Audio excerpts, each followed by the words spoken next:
All right, so welcome back. I'm back with Diana from Spano Pratt, our executive recruiting side of LAK, with another segment. And for this segment, we want to talk with Diana about kind of the insides of a recruiter's day. If you recall, we've talked about unlocking kind of the secrets of ATS and how to read the job description, modify your resume, but I think it's also important, Diana, to give everyone a sense of what it's like to be a recruiter. What does your day look like, right? So, we talked about, the process of working with a hiring manager to get the position posted, et cetera. But, kind of maybe really quickly walk us through the start to finish in terms of a hiring manager's got to fill a role. What's the turnaround time to get that position posted? You've talked with them about what they're looking for, the must-haves, the nice-to-haves, et cetera, and now you're getting the position posted. What's typical turnaround time? For a lot of people, it's I need that person yesterday, so get going on it because we're struggling without that role being filled in our company structure right now. So it's a, how fast can you go kind of process.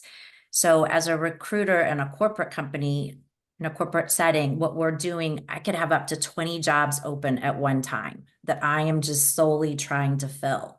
So if you figure I'm talking to 10 people per role, just as a number, that's 200 different candidates that I'm moving through the process, and probably 10 times more than that resumes that I'm sorting through. So it's a really crazy kind of hectic world trying to keep up with all the different jobs, what each hiring manager felt was important, getting those people, booked for that initial interview, passed on to the hiring manager, maybe helping the hiring manager schedule subsequent interviews as fast as we could get it done. So it's a fast-paced kind of crazy world with lots of names and going back and forth on different jobs. So given that, there's a couple of things that come to mind there, Diana, in terms of kind of questions that I want to ask you about. So gosh, yeah, 200 applicants in a given day. Really, first question that comes to mind, and you hear this a lot from applicants, is, I click the submit button and I don't know if they've got my application, when I'm going to hear back. But just hearing that, upwards of 200 applicants in a given day that you may be running through, what would you say to the applicant in terms of the patience and understanding the process and everything? So it kind of depends on the company and the recruiter. My approach has been recently that the candidates are looking at multiple jobs. And so I really try to get back to them as quickly as possible, either moving them through the process or letting them know that they're not a candidate for our particular role. Some ATS, applicant tracking systems, give you that ability to let people know, hey, we received your resume. We'll get in touch with you if we're interested. Some of them will tell you, thanks for submitting it. We're not interested. Sometimes you hear that 6 months later and you're like, oh my God, I totally forgot I even applied for that job. Yeah. So just know that the recruiter could be balancing, 20 open jobs at once, and life could be crazy, and they're doing their very best to get through all of those jobs. But it is a little frustrating on the candidate end. Mhm. Often a candidate will reach out to the company or to the recruiter if they find a name they can reach out to. And then there's also frustration if the recruiter just doesn't have the bandwidth to respond to that. Yeah. I personally don't mind it if somebody reaches out and is like, hey, I'm really interested in talking to you. Maybe that's the one little nudge I need to actually schedule the interview with them. For some companies, they just don't have the bandwidth to get to it. Oftentimes, the recruiter is also the HR manager, so they've got another whole set of roles that they're also doing, not just the recruiting. Yeah, the So just internal plus the external hiring, right? Yeah, exactly. the So internal just day to day. just know that that recruiter is dealing with a lot on their plate, and they are trying to get back to you. They're trying to be a good recruiter and good steward of your resume. It just may be some limitations with how many days there are and how many hours there are to get through everything. Oh, yeah. So it's helpful to hear, right? It's just and again, I think it's easy to get tunnel vision sometimes and think, and it's important, right? Let's face it, to to that candidate, to that applicant, it's important that they get a quick reply because they're looking for a job, but also to understand and have some empathy that, as you said, right, you're working with 20 positions at once on any given day. And so, you know, that we're going to take some time to process through that. So again, helpful information, I think, to hear. That said, you know, as you said, 20 positions, 10 applicants, just do the math. That's 200 candidates you're looking at in a given day, potentially. How much of your time do you spend looking over applications and resumes before you start deciding if the candidate's a fit? And again, last time we talked about how ATS kind of helps you with that, but you know, you decided to click on view and look at my application and my resume. Walk me through how long it takes before you decide and what are those things that you're going to decide on? It's a great question, Andy. It's not the answer that the candidate wants to hear, but maybe 10 to 20 seconds is what I'm doing, looking at the It's resume. amazing. Yeah, and as a candidate, you've spent hours crafting this resume and putting it together. So I'm going to start off, I'm going to look at your current or most recent job. I'm going to look at what you did for that job. I'm going to look at the longevity that you spent in that role, or did you get promoted within that company and move up in different roles? And I'm probably going to make my decision right on that. If you don't check the boxes that I'm looking for, I'm probably not going to go to your past experiences. If you do start checking the boxes, I'm probably going to go back down into your work history and see what else you've done. Once again, longevity at those positions. Were you moving up in terms of responsibilities, you know, from maybe your entry level all the way up to the higher levels? How many different companies have you done similar work for? Those kind of things. So it's that first 10 to 20 seconds that I kind of make or break whether I'm interested in the candidate going forward. So in those 10 to 20 seconds, you're looking for things that are going to make an impression for you. And then if you see the things, then I'm hearing you say you'll take a deeper dive on their resume. But really 10 to 20 seconds at some of those high level things that I'm going to look for. And if I see them, then I'm going to go deeper. Correct. Okay. So that said, a couple of things I'm curious about. You know, we at LAK Group, when we're coaching individuals, we're talking a lot about that headline and that summary at the top and things of that nature. How important are those kind of things? Or maybe what other things can help my resume stand out in those 10 to 20 seconds? Sure. I don't personally love the big paragraph at the top because I got Okay. to read through it. Okay. I like a listing of bullets of the different skills and things that you're proficient in or excel in. That's easier for me to read through and understand than trying to decode all the, you know, recruit speak that you've chosen to put in about your competencies and for your desired position. So just some quick bullets make it easy for me to see kind of what you believe you excel at.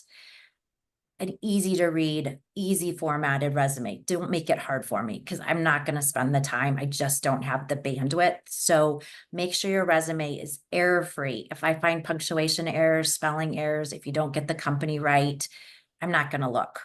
It's going to get crossed off. There's just not enough bandwidth to take the time to uncover it. So make sure your resume is clean, easy to read. And in terms of dates, don't give me 2021 to 2022. That can be 23 months that you were there, or it can be 4 months that you were there. So spell it out for me. So that helps me understand, you know, the longevity. So month and year, Month January and 2021 to May 2022.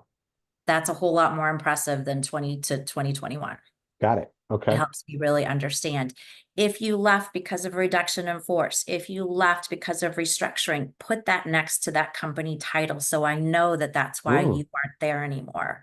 You're not just a serial job hopper. There are definitely fabulous candidates out there who have just hit companies at the wrong time and been part of restructure after reduction in force. If I see that, that's not as much of a negative as someone who literally was there for 6 months and then was somewhere else for a year and then was someone else for 3 months. So longevity is really important because employers are going to have to invest money in you. They're going to have to train you, get you onboarded, and it's going to take 3 to 6 to 9 months before you're really up and running. So I'm not going to want to make that investment in you if I don't think there's a chance you're going to stick around. So what about along those lines, the job hopper, but the other one that comes to mind then for me is the employment gap. I'm a mother who decided to stay home for a couple of years while my kids got a little bit older or something like that. do I leave that gap there? Do I put in stay-at-home mom as a position? How do I explain that one? Sure, I've seen a couple different things, but that's a great question. So sometimes right under your name and your address or your phone number, somebody will say, you know, I was at home with the children for X number of years.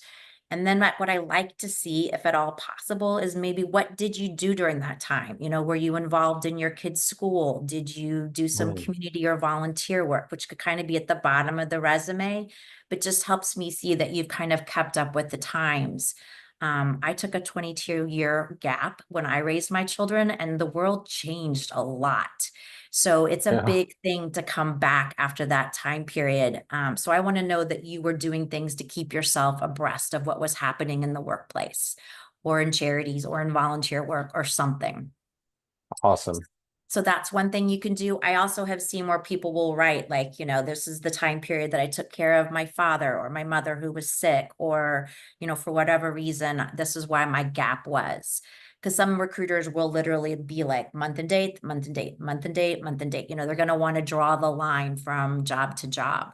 So it's not a bad thing to put that chunk of time existed for you and what you did with it. So almost put it in your professional experience as a job, right? Like, Yes, yeah, caretaker to my father, right? From, exactly. again, June 2023 to September 2023 or something like that. And if you're working for a company that values you as a person, then they're going to value that you were able to do that for your loved one. And many do these days, right? I think many Yes. do understand and get that life happens to people, and you're right, a lot changed for you in 2020, 22 years, but a lot changes week to week, month to month these days, right? And I think employers are getting more empathetic to that. Would you agree? I do. I think Yeah. there's a lot of people who have incredible skills who took time off for the workforce, and more people are allowing them to come back and really utilize the skills that they do have to offer. Cool. So last question then for this segment. You know, common things that managers are coming to you that they are looking for in a candidate. And last time we talked about red flags or must-haves, nice-to-haves. Um, what things are you advising? As you mentioned in our last segment, you kind of serve as in a couple dual different roles in the recruiter role. What things do you see they're coming to you? What things are you advising back to hiring managers to do this or don't do this when you're posting a job and considering a candidate? Yeah, I think it's really important to really know what you must have and what you need to have that current job description that really accurately reflects what you want to hire for, and for the hiring manager to have transparency with the recruiter so you're both on the same page. That's really important. I always talk about, you know, walking through with the hiring manager the whole interview process. Don't try to drag it out for 2 months. Some hiring managers really want to slow roll that, and that's not a good Mm. idea in this day and age. There's too many candidates who are looking at too many different roles. So we try to encourage them to, you know, condense it because it's just better for everybody. Um, what other things do I ask the hiring manager? I'm sorry, can you repeat it Yeah. again? Yeah. What other things do you like? Hey, you should maybe consider putting this in the job description, or don't do this and don't look for that in a candidate, or maybe just even, trends that you're seeing in terms of what are organizations looking for in candidates these days that aren't typical from what you've seen put in job descriptions before. Anything unusual or new that you'd think is worth noting. I think the hybrid is something that's definitely being out there a lot more for employers, understanding that COVID did kind of open up that channel for people to have a little bit more flexibility and have that opportunity to work from home a couple days. I think it's just really important that the hiring manager understands what they're trying to accomplish as a team or a department, who's on the team, and who's going to fit in with that team in terms of whether it's skill set or personality, what's missing from their team that I can really bring to the table for them in this new hire. Okay, awesome. All right. Well, so just to kind of wrap up, again, want to thank you for your time as usual. This is always great to get the perspective of those who are making the decisions to get individuals in for interviews and selecting candidates for roles and working with hiring managers on what is the ideal candidate. So again, I think it's always helpful to hear not from the coaches who are helping, but actually from the voice of those who are making those decisions. And so what I'm hearing is a couple of things from you. Show some love to your recruiter. They're looking at filling at least 20 or so positions in a day, and all that goes along with that. So be patient, but also be diligent at the same time, but without being a pest. Look and pay attention to what some of the hiring managers and organizations are looking for these days, and some of those emerging trends. Make sure you got a good, clean resume that is easy to read, is clear, explains a lot, and gives a good synopsis in 10 to 20 seconds that makes me want to read more, are kind of the things that I'm hearing you say. Any final thoughts for the day, Diana? I do. I have one more final thought. When Yeah. you're listing your responsibilities under your job, don't just list what was on your job description. Great Actually point. put what you do. Start with an action verb. Give me any metrics. Give me any data that you can give me. Give me percentages that you were able to increase, improve, decrease, blah, blah, blah. Whatever it might be. Make it have some meat. Don't just list everything that was on your job description, but really focus on what you did and what you did well.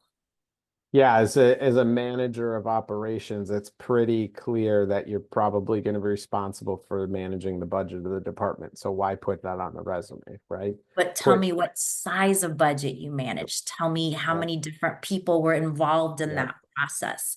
Tell Did me, you reduce costs or increase revenue or something like that, right? or if you came up with a new program, Yeah. initiative, strategy. I want to know that much more than I want to know that you presented at quarterly board meetings, because I'm kind of going to know that. Great advice. Great advice. Okay.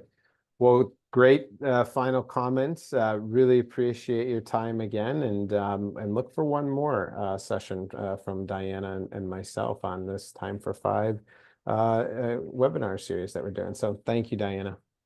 Thank you, Andy. I enjoyed being part of it.